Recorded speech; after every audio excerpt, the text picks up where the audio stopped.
Hello everyone, it is Mrs. Cynthia Williams-Bey. Thank you guys so much for tuning in. Listen, I wanted to hop on really quickly and give you guys a little bit of exciting news about something that I'm going to be doing.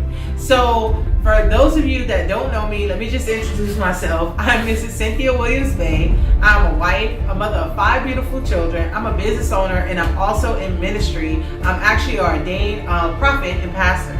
But listen guys, a few weeks ago I actually went live and I did a live Q&A for those of you that have been asking and having questions for me in regards to me starting my journey, how do I do things at my childcare facility and all manner of things. Because for those of you that don't know me and don't know my backstory, one of my main businesses is my child care center. That is my baby. I launched and birthed my child care center about 15 years ago out of my 1-bedroom apartment as a single mother. That's right, as a single mother, 15 years ago. And since that time, my center has grown from the home, and I actually have a facility in East Henrico and another one on its way in the city of Richmond.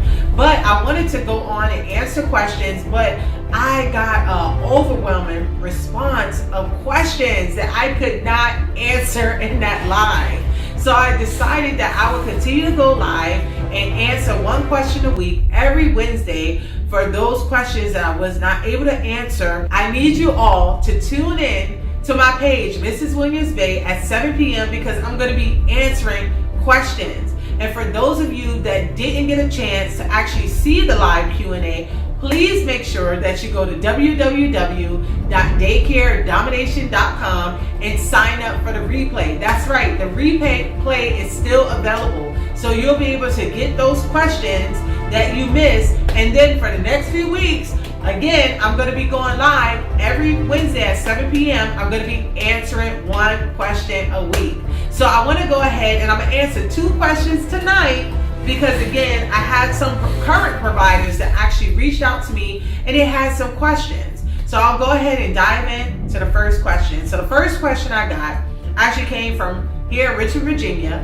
And one of the providers wanted to know, do I feel like the face of daycare and childcare is going to change as a result of the pandemic and how everything is going right now? And I would definitely have to say yes. And the reason I say yes is because traditionally we have the childcare centers, right? And we're always going to have the childcare centers. Some of us will still be here. However, I do feel that you're going to see a lot of like hubs, right, in communities and more family day homes. Because with the pandemic, a lot of parents, especially those of like infants and toddlers, they might feel more comfortable having their children in a smaller setting. And they may like it, for them to be in a home setting. Because with the home, it's more homely, right? It's more intimate, it's more control. It's not as many children. So I would definitely have to say yes. But also just the way we do childcare. Because right now, I'm pretty sure that anyone that babysits, and I don't want to really say babysit because there are some awesome nannies that do more than just nannying. They actually teach the children, they engage with the children, they take them on trips and things like that. But you might see a boom in that because some individuals will actually prefer for someone to come to their home. So I would definitely have to say yes to that question. That is definitely going to change. And also, you're going to see a lot of hubs. And a hub is essentially when a group of parents get together and their children are already friends and they decide to take turns, as parents, where, one parent takes off a day and the other parents bring their child to that house and the parent takes care of them, and then another parent has a particular day off and the other parents, bring their children to them. You're going to see more things like that as well. And then with the children actually being out of school and actually doing virtual learning, you're going to see other hubs pop up that will cater specifically to school-age children. So I hope that answers your question. The next question I had came in from a provider And she wanted to know something that we all have struggled with. And if you're a provider and you're actually watching this live, then you can relate. One of the biggest things in the childcare industry is the turnover, right? The turnover and being able to sustain and keep quality staff and not have a big turnover. And it's so funny because I actually released a post earlier today where I talked about 5 things that you can actually do in order to get better staff. So please make sure that you go to my page, Mrs. Williams-Bey, and you look at my feed and get that information. But in regards to that, and in addition to that, rather, I definitely would have to say that, when I started my childcare facility, when I was in a home, I didn't really experience turnover like that. Because I had maybe the most 2 staff members, and those 2 staff members actually transitioned with me to my facility.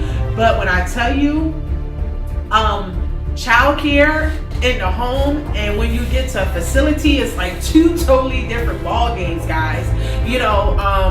So if you're dealing with constant turnover and things like that, don't get discouraged or anything like that, because it's actually normal in our industry. However, I did overcome that. Now, it's going to be individuals that are going to leave, right? It would be nice to think that the people that we start with is going to stay with us, but that's just not reality. But the goal is, as a provider, is to minimize it as much as you can. So what I did in order to overcome that obstacle, because when I was in my first facility in 2011, wow. From 2011, I think, to about 2017. I mean, when I tell you my turnover was horrible, it was horrible. That was a struggle, something that I faced. But what I did in 2017 is I increased my standards. I increased my expectation. And what I mean by that is I didn't just allow anybody to apply. I changed it, where I started putting certain questions in place. I started asking for certain qualifications as well. And then the other thing that actually helped deter that turnaround was I put in a policy that anytime anybody came to interview with me, like they needed to be able to pass a drug test. And when I put that one thing there, it was like my applications declined, which is a good thing, because I was able to weed out individuals that just was not going to be a good fit. So I would just say to just kind of make sure that you increase your standards in regards to the things that you need, the qualifications. So for instance, if the standards require individuals to have, say, a high school diploma, right? You might want to put in there that they need to have a college degree, or say the standards say that they need to have at least 24 hours of training. Well, maybe you want to say they need a little bit more training than that, right? The standards might not require them to have a certain amount of training hours or working with children. Well, maybe you want to make sure that those individuals that come to your facility have at least a certain amount of experience in the childcare industry. And I'm telling you, once I did that, my overturn and things like that, my turnover rate went down. It really went down. I have individuals in my center now that have been there. I actually just promoted one, my new director, Miss Kia. She's been with me for about 5 years, and now she's my director. But I have individuals that have been with me for several years. But that wasn't always my story, And you're always going to have a core group of individuals that's going to stick with you, and I had that.